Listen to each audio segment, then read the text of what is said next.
So welcome everybody. This is the Joy of Adventure Gold DofE Expeditions by Canoe. It's fantastic. We've got so many people who've wanted to join us tonight. Hopefully the presentation will take about half an hour and then we'll give you a chance to ask questions at the end. So just to say, I think there's 14 different schools or organisations that have joined us tonight. So people are coming from mainly Cambridgeshire schools or East Anglia, because this is where we're based. But as they're open expeditions, people do come and join us from all over the country. So we've had people from Scotland come, and we've had people from Cornwall and people from the Channel Isles. So people come from all over the place and make lots of new friends, which is great. So this is the plan of action for tonight. I want to introduce myself, and then Emma's going to introduce herself, and then that's kind of the agenda for the evening. I'll explain what an AA pay is. I'll explain what the Expedition 20 conditions is. I'll talk about what the training and the practice expeditions look like, and the assessed expeditions. Somebody's got their mic on, so if you could just turn that off, that would be great. And then the assessed expeditions as well, and then how to book, and then we'll answer any questions. Emma did her expedition with us last year, so she's a really good person to ask what her advice would be. So just to give you a little bit about me, my name's Joy Martin. I started off life, I trained in Cambridge as a science teacher quite a few years ago, and in my first school teaching, which was down in Canterbury, the head asked me if I would like to run DofE. I thought it was a great idea. I was still young enough, so I, at the same time as running the award in the school, did my own DofE. And basically from then on, I've had a life of working with young people in the outdoors and in education. So I love the outdoors. So I started off as a whitewater kayaker, then got into sea kayaking. So I'm a whitewater and sea kayak coach. The school I worked for, in those days, they paid for you to do your mountain leader training. So I did my mountain leader training as well. And then when I realized how exciting open boating was, and the fact I lived in Cambridgeshire and there weren't many moving water rivers around here, I then got into open boating and did my qualifications in open boat as well. And I'm now a canoe guide as well through British Canoeing. And that's the same with all the people that work with us. I'll introduce you to Rod in a minute, although he's not here. We also, both Rod and I, hold the outdoor first aid qualification, and we also train people in the outdoor first aid. So I guess I'm wanting to say that we're highly qualified. And I suppose that's maybe the difference if you're looking at other organisations. Both Rod and I, so this is Rod, he's based in North Wales and is a 5-star canoe, sea and open boat coach. This is him on the River Dee last year with his dog Rolo. You'll notice in lots of my photos, I've got 2 dogs, either Poppy, who is now 15, so hopefully she might make it through the summer, but then we've got Nala with us as well, who is a black lab, who may any moment decide she wants to chat to you, but at the moment she's asleep under my feet, so that's great. Emma did her expeditions with us this year. Emma, do you want to just tell people where you're at college and what subjects you're studying?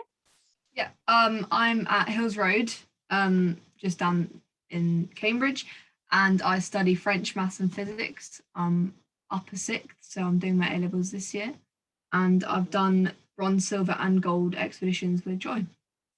That's a good one to choose, isn't it? And you also did your residential, didn't you? Yes. And your paddle sports leader. So you did the first bronze, you did walking, and then the other 2 canoeing. But you don't have to be canoeist to do your gold canoeing.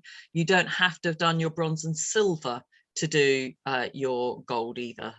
So if you've got friends who you think might enjoy doing this, inspire them to join. It does take them just a bit longer, but it's a great thing to do. So Joy of Adventure is an approved activity provider for Duke of Edinburgh's award. So we've been going for 10 years. I've been running expeditions for about 40 years, but approved activity providers were only set up 10 years ago. I would have much rather have worked with a school, but schools really struggle to afford people who can help run their whole of their program. So in order to work with the local schools, I had to set up a company.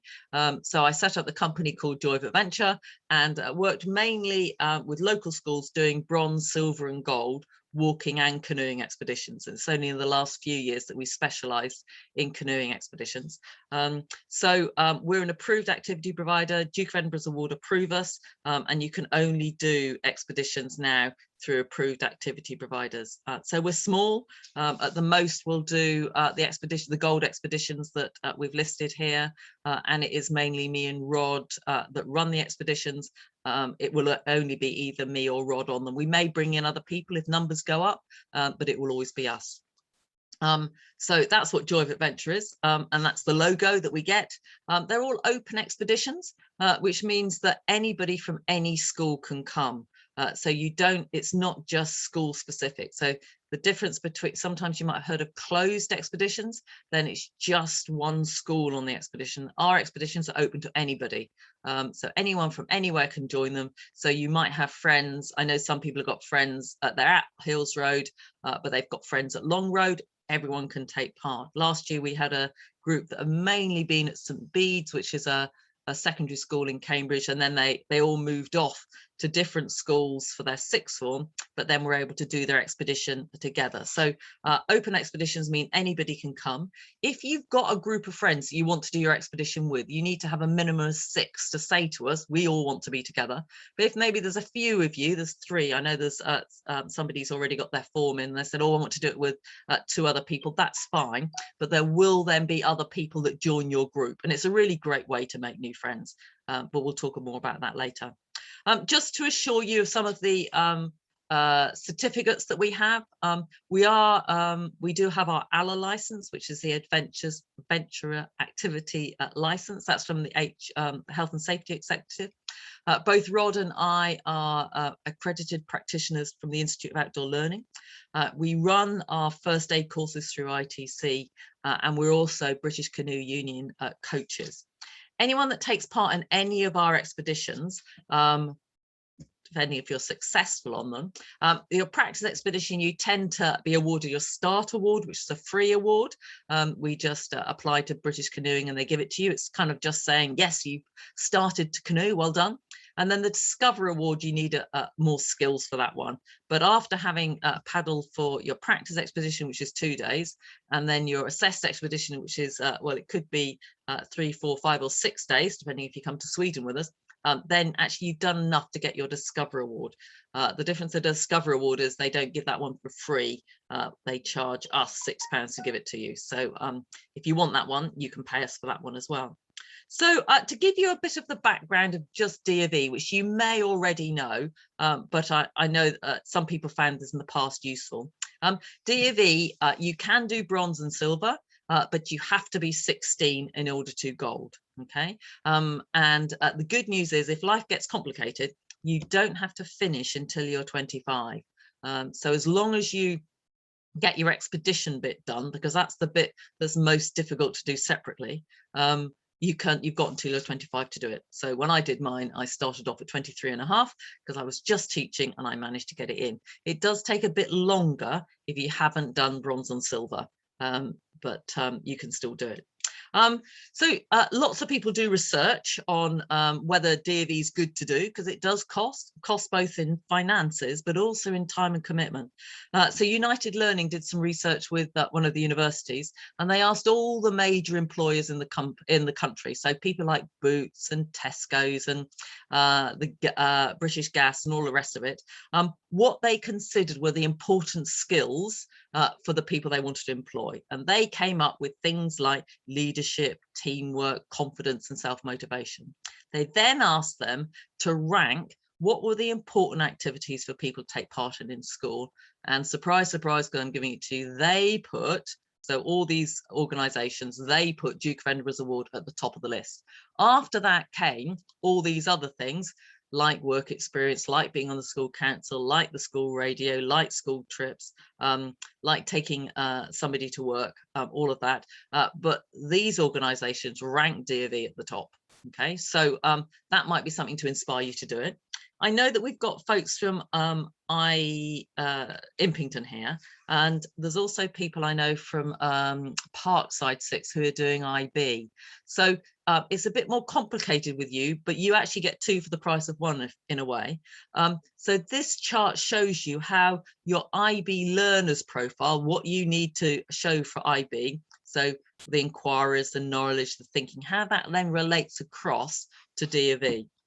For IB, you also have to do something which is called CAS. No doubt you've already heard about that. So just like where in your IB, it's called service. In CAS, in DofE, it's the same thing. It's called volunteering. You do need to be a little bit of creative in how you record it, but the staff, I'm sure, in your school, we're really happy to help you to do that. But basically, there's a direct crossover. So in doing your CAS, which you have to do for your IB, you do everything which you need for your DofE. And it's also so for the Queen's Guides and Queen's Scouts. I know we've got some Scouts involved in this program, in this call as well. So there's a crossover directly from both the Scouts, Queen's Award, as well as the CAS program. So what's DofE about?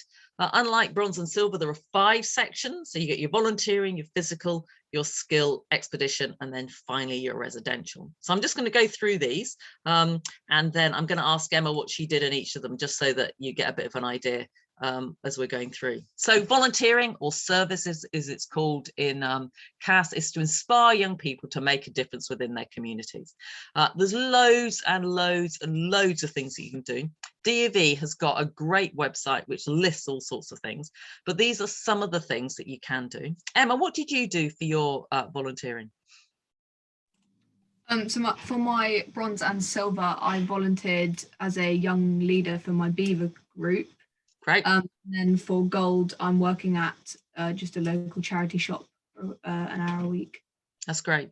We're also, so Joy of Adventure, because it's 10 years old this year, we're wanting to do the Joy of Adventure £100 Make a Difference Fund. So you can apply for that. You can write to us and say, if you give us £100, we will make a difference by ... And if we agree with it and we think you're going to do that and it will fulfill your volunteering, then we will give you £100 in order to make a difference. So it could be something like you're going to run a children's party, so you could use £100 to do the publicity and to buy the food and all the rest of it. But it would be something that would need to last. You'd need to make it last. So it may be that you use the £100 to invest in something, which then means that then you can do something. But the aim is that you can make a difference. So if you're interested in that, then do email us. Physical or action as regards IB, basically is about getting fitter. All right, it's not about being in the football team. It could be about being in the football team or the netball team or the rugby team or the cricket team, whatever it is, but it could also be doing yoga or walking or cycling or dance or canoeing. It's anything which gets you getting fitter, and in main being outdoors, although obviously some of those things you won't do outdoors. What did you do for your physical, Emma? I'm playing a sport called korfball. It's quite unusual, but I've been playing bronze, silver, gold. So yeah. Excellent, great. So often people are already doing this, so that you may already be playing rugby, and so actually that just counts as your gold DofE. You just keep doing that. So next one, skill. So to inspire young people to develop practical and social interest skills or personal skills. There's hundreds of these. It's really like interests. Some people, I guess you could do coaching for korfball, could you, Emma? Yeah, I could, but I've chosen so bronze and silver I did drumming. I was learning the drums, and gold I'm learning to drive. Oh, are you? So that is a really good one. Lots of people do driving for their gold skill, because you just are that age where you can start doing it. But there's masses and masses of things that you can do. Cooking is the one that lots of people do, particularly it then gives them the skills to go off to university or whatever later on. So they're the 3 main sections. The section that's different for gold is the residential section, and that's to inspire young people through a concentrated involvement with people they don't know, who are usually from different backgrounds, and bring alternative views to the challenges they face. And the aim is that you go away for 5 days and 4 nights, mainly with people that you don't know, doing something. So any of these things will count.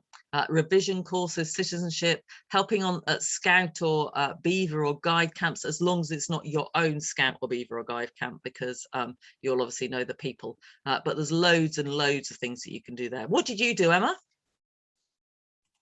So what, last Yes, summer, last 2020? summer. Yeah. Joy organised a trip for some young leaders to help with the bronze and silver expeditions. So I did that, and we sort of camped on the river and helped out, learned how to kayak, and as well as helping the other DofEers to do. And you got your Paddle Sports Leaders Award, I think, didn't you, as well? Yeah. Yeah, so that was something that we were able to do, mainly because of lockdown. We were able to offer that, which was great. Don't think we'll be able to offer that next year, but basically it was doing something mainly with people you didn't know, where you learn and you're taking part. And the photos, seeing them do it, they just had great fun. So Gold DofE, the expedition section, the aim is that it's in wild country, so at least 20 minutes from a road. The actual assessed expedition needs to be a minimum of 4 days and 3 nights. And you need to be doing something, journeying, for 8 hours of time, or at least 5 hours of journeying, and the rest could be exploring. Our aim for Joy of Adventure is that we want to inspire young people to go on journeys. So I love it when people email me after saying, oh, so-and-so cycling across, well, there's one person was cycling across Europe. In fact, they were going into countries I thought was very interesting. But the fact that people are going on adventures and we give them skills, our aim is that we give you skills that you can go off and do it yourselves. So obviously we support young people doing the expeditions with us, but I really want that this is the beginning of adventure of a lifetime. This is the first of many adventures you're going, and of course, because we're there, they're safe, they're secure, and they're social. But our aim is that we give you those skills, so from now on you can go off and do your own adventures. I've just come back from Scotland, just doing another adventure. I love adventures, it's what my life is about. So that's our aim, is that we give you that opportunity to do an adventure with us, and then you can go off and do them on your own. DofE obviously have various rules that we have to stick to. The DofE expedition 20 conditions are really, really important. If you've done bronze and silver so far, you should know about them, but I'm very aware that sometimes they don't get emphasized. So I'm just going to talk about a couple of them that I think are the most important ones. But parents, that's really important that you're aware that just because somebody takes part in an expedition, bronze or either the training or the practice or the assessed expedition, doesn't necessarily mean that they pass. I don't think we've had any golds that we haven't been able to pass, but we have had a couple of bronzes and a couple of silver expeditions where people didn't fulfill the 20 conditions, and therefore we weren't able to say to them that they had succeeded, and they then had to redo that expedition. So the first condition here is that your team must plan and organize the expedition, and at the end of it be able to describe your role. So Emma was in a team that ended up in Scotland canoeing down the River Spey, and they organized how they got to Scotland, they organized their food, they organized their kit. They were the ones who planned it and organized it. We helped them, we gave them the information of the campsites and all of that, but they as a group were the ones who planned it. We had another group that decided they were going to fly, and so they flew up to Inverness Airport and then decided to get a taxi and came all together, but they planned it and organized it. Obviously, parents were in the background supporting, and it was a parent's credit card that paid the initial price of those flights, but they organized it as a group. So it's kind of skills for life. There was another group that organized to go by train from Cambridge. When they got on the train at Cambridge, they were told that their train from Edinburgh had been cancelled, but it was fine. They would be able to get the next train. Unfortunately, when they got to Edinburgh, they were told they couldn't get on the next train because the train was full. They panicked, but calmed themselves down and then managed to get a bus, communicated with us, and sorted out the taxi they'd already booked. So there's lots of life skills that go on, and lots of challenges. But the exciting thing is that they did it. They planned it, they organised it, they learned lessons as a result. The gold expedition is a minimum of 4 days and 3 nights. That's the assessed expedition. if you look down there at point 11, participants must be trained to undertake a remote expedition. So we supervise, we're there, but we don't on the assessed expedition paddle alongside. So if like on the River Spey, and the same would be in Sweden, if we know there are named rapids coming up which we want to support you through, we'll meet you there. But parents need to know that we have to have students prepared and competent to take part on an expedition on their own. It's remote, they're on their own, but they're learning lessons. We've trained them to do it, which is why both the training we do in person, and then we'll do some online Zoom trainings, and we've got some sessions on our YouTube channel. Really important you look at those in advance, because if you're not prepared, then we can't take you. The Gold Practice Expedition is 2 days and 2 nights. So that's a shorter expedition, but you're self-sufficient. So you learn all your lessons on that before you then go off on your assessed expedition. Number 13, expeditions are unaccompanied, self-sufficient and properly equipped. So everything you put into your blue barrels, the waterproof blue barrels at the beginning of the expedition, is what you need for the whole of your expedition. Practice expeditions, we're really aware you may not have learnt your lessons. So even though we give you a kit list, it's always surprising what people choose they don't need on that list. And so therefore we do support you on that one. But if it's the assessed expedition and you forget your tent poles, then you'll come up with a plan. The other thing there, it's really important you are properly equipped. We want you to enjoy it. And if you're cold and hungry, you won't enjoy it, and you're at risk both to yourself and to the others in your group. So there is an issue that if you turn up on an expedition and you're not properly equipped, we might not be able to allow you to join, but we will give you all the skills and all the training you need in order to come properly equipped. 14, teams must possess the necessary fitness, first aid skills, expedition skills to complete the expedition. So we will give you all those skills, but obviously it's up to you to get the fitness. No one that we've had on expedition so far hasn't completed due to fitness. So they have got fit enough. And lots of people worry that their arms aren't going to be strong enough. Certainly when you're moving water, it's not the strength of your arms, but it's your skills and moving around the rocks or the trees or whatever it is. We do have a mobile phone policy. That's one of these 20 conditions. And our policy is that there are 2 phones in a group. One is an emergency phone and one is an emergency phone. And the only people you communicate with are us as staff. Parents, you don't get daily updates from your sons or daughters, but we often post on Facebook to show everyone what's going on. And so you'll get information that way. Number 18 there, you should plan and cook appropriate food each day. So on an expedition, you need food in order to keep going. And the good thing with canoe expeditions is the weight isn't an issue. You can fill up those barrels with all sorts of food. So we've had steak and chips, we've had tins of curry and all the rest of it. So you can eat really well. Emma, do you remember what you ate on your expedition? Yeah, so through 7 expeditions I think I've done, I finally got it right in the end. There's a lot of trial and error, but we had the sort of pre-prepared army food packs, sort of curry and pasta bolognese, and you literally just put it in boiling water for 10 minutes and it's piping hot and easy to make. So we did them for a couple of nights. We made a stir fry and a few other bits and bobs. Yeah. Okay, we have got, so last March, Rod and I did a whole load of YouTube videos on expedition food and what to bring and how to do it. So that's all on our YouTube channel. So basically the food is something you to enjoy. So bring the food you'll enjoy and just enjoy cooking it and eating it. So we're offering 2 potential training and practice expeditions. We're definitely offering the training, the practice in East Anglia. And depending if we can get transport, or you can get transport, then we can offer the training and practice in Scotland as well. If we can't offer the Scotland one, that's fine. You can just do it in East Anglia. Okay, so the assessed expeditions, we're offering 3. So the East Anglia, 3 rivers, 3 counties. The Scotland, hopefully the River Spey, but if the Spey's in spate, that means there's too much water on it. We have to transfer across the Great Glen.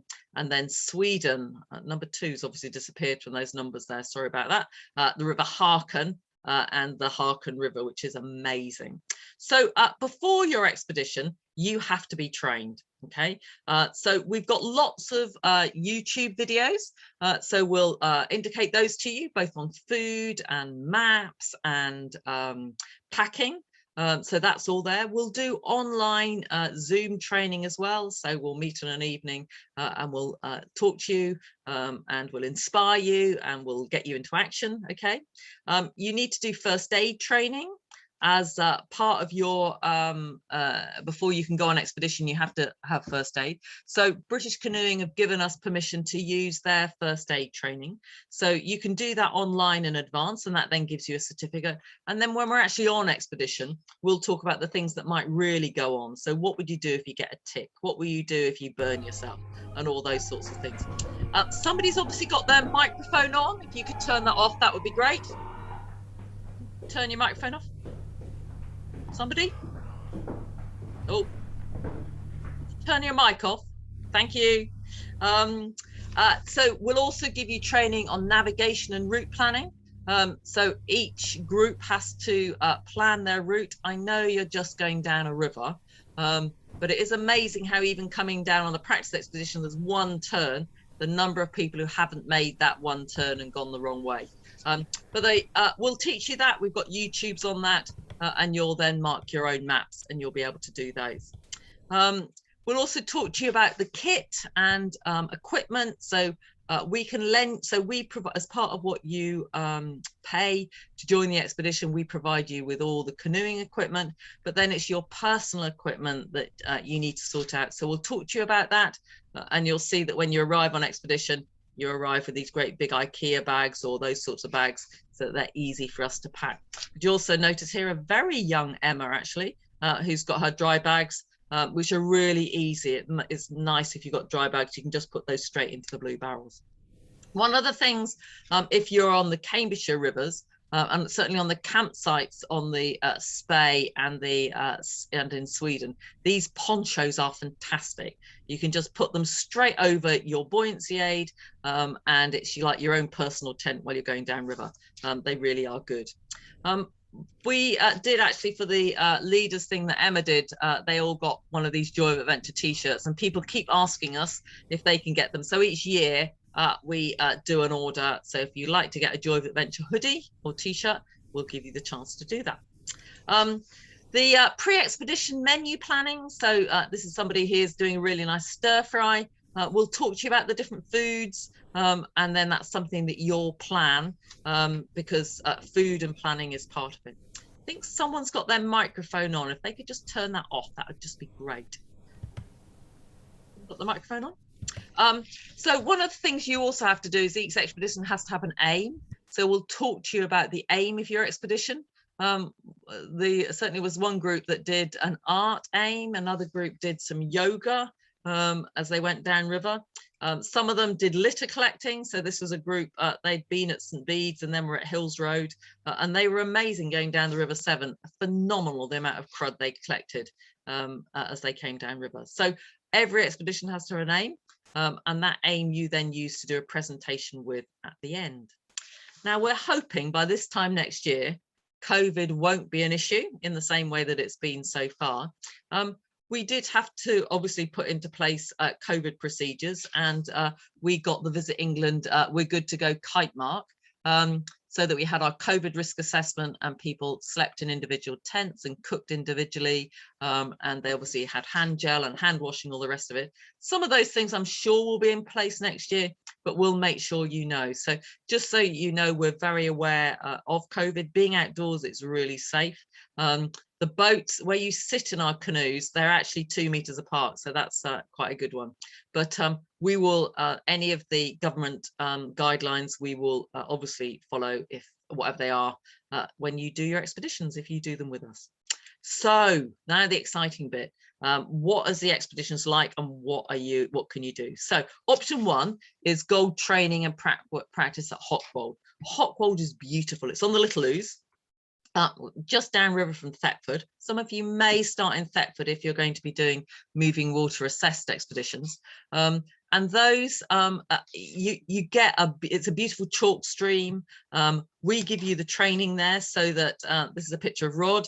doing some training. So we'll give you training on land to start with, and then you go off, and you don't need to have canoed beforehand. We'll give you all those skills. That's where these boats are just so stable, so that it's really easy for you to start off with no skills whatsoever. And then after 2-3 hours, you're canoeing with your friend and you're going off downriver in a straight line. On that day, we'll talk to you about packing barrels. So you can see these blue barrels here, they're waterproof, but we will have talked to you about how you can pack your stuff in advance. So having dry bags, so you separate out your food from your clothing. You make sure that your sleeping bag's in its own dry bag, because that's the one thing you definitely don't want to get wet. But we'll talk to you, we'll teach you how to do that. We'll talk to you about stoves and stove safety and hygiene. We don't want you to get food poisoning while you're on expedition, because that would make life most uncomfortable for you. So that all happens on the first day. And then that night you'll camp, okay? And we give you those skills. So if you've not camped before, we'll talk to you about how to best put your tent up and how to organize your tent and all the rest of it. This is at Hockwold, and you can see, depending where the farmer lets us to camp, you do get to camp right next to the river, which is a great river to swim in. Although saying swimming on DofE, we unfortunately aren't allowed you to swim, but we do allow you to cool off. And the difference between swimming and cooling off is that you cool off, you keep your buoyancy aid on. It's all about safety from our point of view, but we'll talk to you more about that. Then the next day you'll paddle off downriver. So you go down the Little Ouse River. It's a stunningly beautiful river. There's halfway down where this group were having lunch, and you end up going, actually that's the Wissy, which is what you're doing on the next day, but you end up that night at the Millennium Wood Campsite. So this is a photo of them at the Millennium Wood Campsite. What I couldn't find was a photo of the fire, because what's great about the Millennium Wood Campsite is that you can have fires. So you camp there. That was somebody from this year who was camping at the Millennium Wood. You can have a fire there, and obviously cook your marshmallows or baked potatoes and whatever over the fire. The next day you set off and you go along the Great Ouse, and you end up going up the Wissy and ending up at Wissington. Depending what the wind's doing, you actually can end up sailing down the Wissy or the Great Ouse, which is great. And then you'll end up at Wissington, which is where you'll finish your expedition. At the end of all expeditions, it's up to you as a group to sort out your barrels, sort out your kit, put them onto the put the boats on the trailer, and then we can only able to say that you've completed, when all of that's done, we think you've completed all the sections of the training, and we say you are safe to undertake a remotely supervised assessed expedition. So that's great news. That means that you can go on and do that. Okay, so that's the training and practice on the Wissy, on the Cam rivers. We hope that we can offer training and practice expedition in Scotland. The aim would be that you would do it directly before the assessed expedition in May, but it really does depend on a school or somebody being able to get a minibus and transport you there, because we'd need to transfer from, let's say, the River Tay to the Spey, or even to the Great Glen. So we don't have a minibus. So it would depend if there was a group, and I know there's a scout group that's interested, so they might have a minibus and they might be able to do it.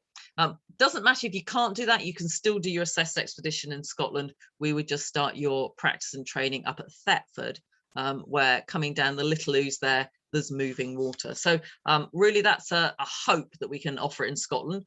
Scotland is a fantastic place to do your expedition. So if we can't do that, then the other option for an assessed expedition is in East Anglia. Very different from doing it in Scotland, definitely all about wildlife and rivers and drainage. So we start off either at Erith or at Huntingdon, and you then come down through Hermitage Lock. So you're going down from above sea level down into the fens to below sea level. You camp here at Hermitage Lock Campsite, which is where a group of them were last year. You're right next to the river. It's lovely. Just something to warn you, because the campsites we use are not public campsites. I've negotiated with various farmers going down there. We have our own toilets. They're all very nice and clean and don't smell, because we empty them all every time. But you do have these camping toilets that everybody uses. And then you potter off downriver. So you've got 4 days and 3 nights going down the Cam rivers. So you'll camp at various places next to the river as you go. This is one of our Ouse River campsites.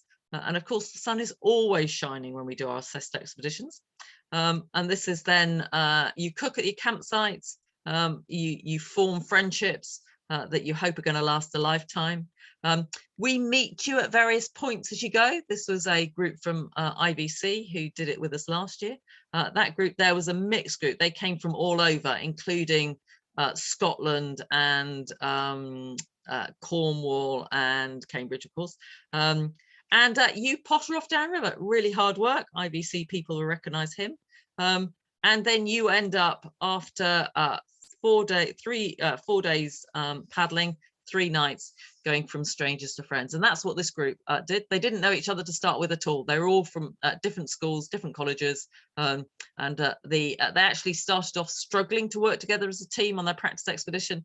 But by the end of their assessed expedition, they were just a great group, had great fun, and said they are now friends for life, which is kind of what we really want. We want you to get on really well. We want you to enjoy it, but you won't enjoy it 100% of the time, particularly when the wind's against you. But at the end of it, the aim is that you have a great time. So if you do the Cam rivers, you end up on the River Wissey, which is in Norfolk, and that's where you will then complete your expedition. So you will be successful if you fulfilled all 20 conditions. And having fulfilled all those 20 conditions, we will write you an assessor's report. And the aim is that then you will do a presentation. Depending on where you are, you'll either do a presentation to your school or somebody in your school, or if you've already left school, then we're really happy for you to do it to us. Okay, so that's the Cam Rivers expedition, assessed expedition. The other option is to do it on the River Spey. So on the River Spey, which is where Emma was, she started off on Loch Inch, which is this beautiful, beautiful loch. A lot of them arrived by bus, so you sort out your own transport. So this was some of them arriving by bus last year. You pack your barrels. This is all Loch Inch. And then on the first day, we get you to go down river just to Aviemore. So it's about 8 miles, not with the stuff in your boats, so that you can then learn to move your boats on moving water. And then you come back up to Loch Inch again, and then the next day you start off and you paddle down. Wild campsites after that one. The first night is actually does have toilets, but after that they're wild campsites. And this, I think, was Emma's group that decided to do races in the river. And they just had great fun. You can see they got the buoyancy aids on because if you're doing it with us, you've got to keep your buoyancy aids on. Then on the second day, you go through the washing machine. So this is definitely a different bit to the Cam rivers. So the washing machine is one of 2 named rapids. Most people decided they wanted to paddle through it. Nobody capsized apart from me, so that was fine. But some people didn't want to do it, so they just walked around. So I don't want people to feel, oh, I really like to do that, but I'll be too scared when I got there.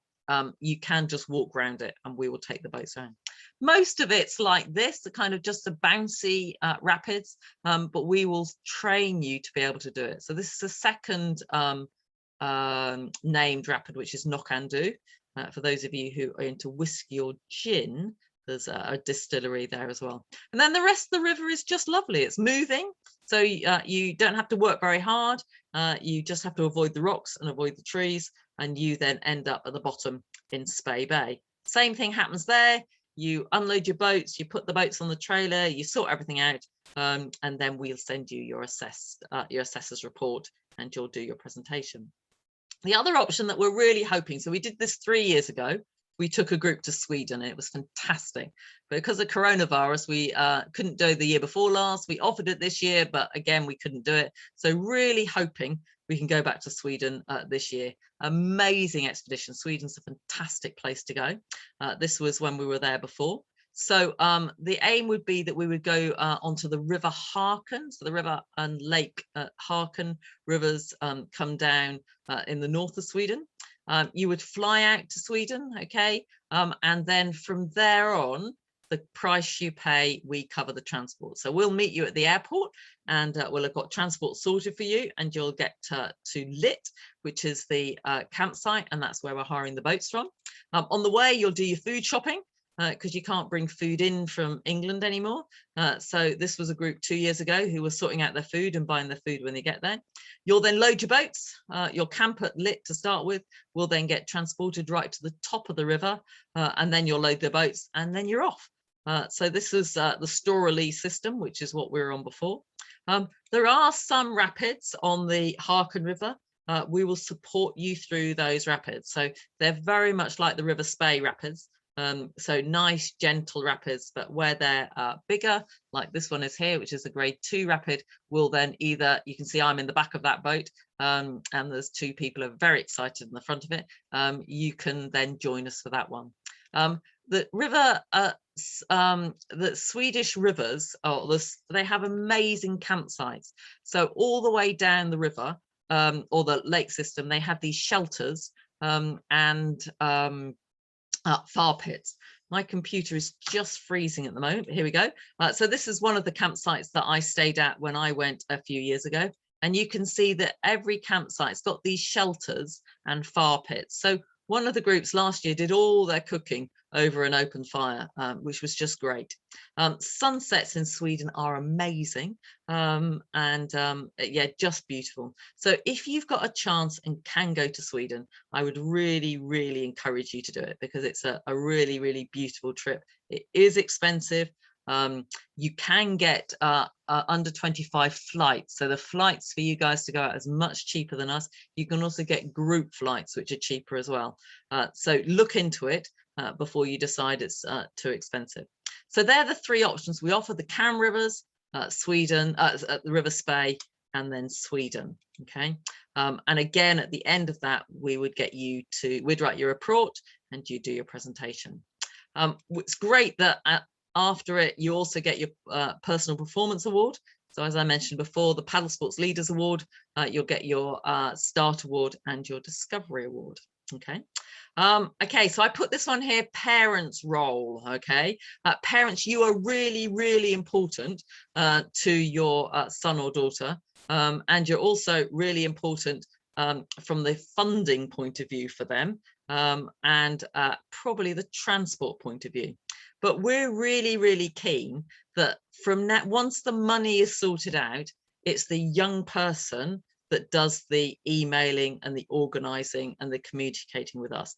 If they mess it up, that's okay. They can ring us, you can ring us, we can sort it. But it would be much better for them to mess things up and learn lessons now at Gold DofE level, rather than when they go off to university. So that's really just to say that we do copy parents into all emails, but the aim is not that they reply, but that the students reply. And if they've forgotten something, then it's better they forget it now than they forget it when they're far away. Okay. Groups, people always ask about how groups are sorted. So this was a group that did the Spey with us. They were all from one school. They were all from Hills Road, but until they all signed up for Gold DofE, they didn't know each other. So that's like lots of groups. You want to do it, keen to do it, but you don't know anybody. That's fine. We'll put you into groups. This was the group from St Bede's, although some of them were there at 2 different schools when they were doing the 6th form, and they said they wanted to be together as a group. So that's fine. They were together as a group. But you do need 6 people if you want to say you want to be a specific group. And then this is a group that didn't know anybody. None of them knew each other. They'd never met before, but by the end of the expedition, they'd all become friends, and they had an amazing time. So we will help you sort groups. If there's somebody you definitely want to be with, just let us know and we will put you with them. But don't worry if you don't know anybody. You will make friends. Anyone who does their gold has got some really fantastic qualities, because you wouldn't be doing gold if you didn't. So just some really practical things from now on. We've got a Facebook page, and it does tend, and we've also now got an Instagram page. So a Facebook, if you look back on our Facebook, you'll see pictures of all the expeditions we've done this year. I will post tonight this recorded call, the recorded meeting, so that if you want to go back and see that, you can look at that again. That will be on our page, and I'll also put it onto our YouTube channel as well.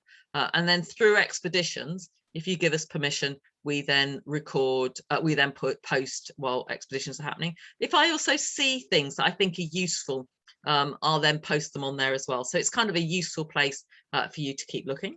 So what now? Really keen to get the booking forms in.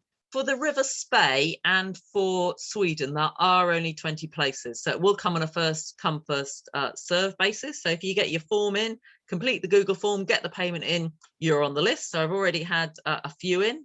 So they are the first places beginning to go. On the Google form, you're able to say on that which of you is your preferred expedition dates. Somebody has said about the Sweden dates. Obviously, latitude is happening, and so we're going to move the Sweden dates forward a day so that those of you wanting to go to latitude can go to latitude. So the aim is you get the booking forms in. I'll send you an email probably tomorrow morning, which will have a Word document of the booking form. It's just easier for you to fill in. If you can get that back to us by October the 15th, that's great. Complete the Google form and get the initial payment. So all of that done by October the 15th. You do need an eDofE account. So depending on what school you're at, you will be able to sign up and get your eDofE through there. If you're struggling with that, do let us know.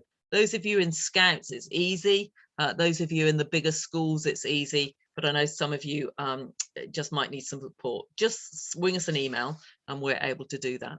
Okay, then we'll start as soon as we've got you in, your name's in, we'll start communicating with you. We'll organize a Zoom training in November, and then we'll begin to get you linked into groups so that you can begin to communicate with each other. And then there will also be, just before the expeditions, a pre-expedition Zoom training where we'll just confirm everything and make sure that everybody's got all that they need and they know where they're going and all the rest of it. And then finally, we'll get there. Any questions, please do email us, okay? DofE@joyofadventure.co.uk is our email address, and we're really, really happy to answer emails. Or if you want to ring, there was a father who rang me this morning. Sometimes it's just easier to ring. Really happy to ring. If you ring either the landline or the mobile numbers that are on all the documents, really happy to chat to you. If I'm on expedition and can't get back to you, then I'll get back to you when I can. So hopefully you found that helpful. I'll just have a look what the questions are in the chat box. If there's any more questions, then please do add them there so that we can. You can't see the screen share. Let's hope that other people have been able to do that. Emma, thank you. Oh, you can't see anything. Oh dear, hopefully you did. Hopefully we'll be able to send that through to you. How do I get the forms? I'll email you the forms, Charlie. So you've had a pack of information, hopefully, and I'll send that through to you. I'll send that through again, but I'll also send a Word document of the booking form so that you can fill that in too. And at the end of the booking form has the bank details so you can send them through. Any other questions? Emma, I just think while you're here, any advice that you would give to people just about to start the journey that you completed at the end of the Spey? I had a lot of fun. I was with 6 people. No, there were 6 of us. Yes, 6 of us, and we all knew each other before, but it was sort of, we were all from different secondary schools, so we sort of bonded in that trip. It was, so now we're really good friends, and yeah, it was just a really, really good trip. Nice to get away before year 13 started. So yeah, it was really good. I'd very much recommend. Oh, that's great. Any other questions, folks?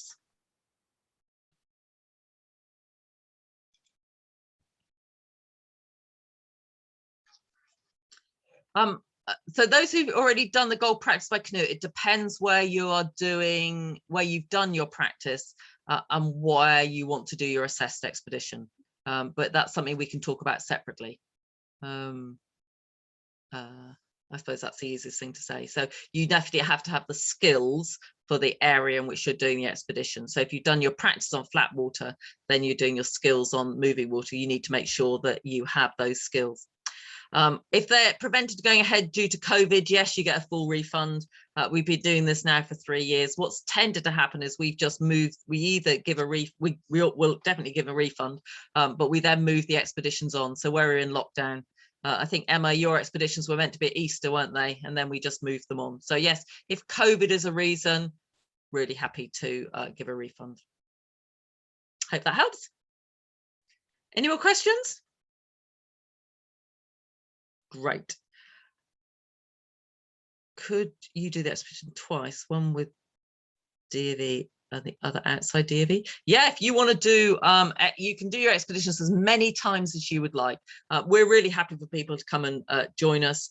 If you, there was a group of people who really like the idea of doing the Spey, but they've already done their expedition. So we may have a group doing their expedition, just coming and joining us for fun, doing their expedition in Sweden.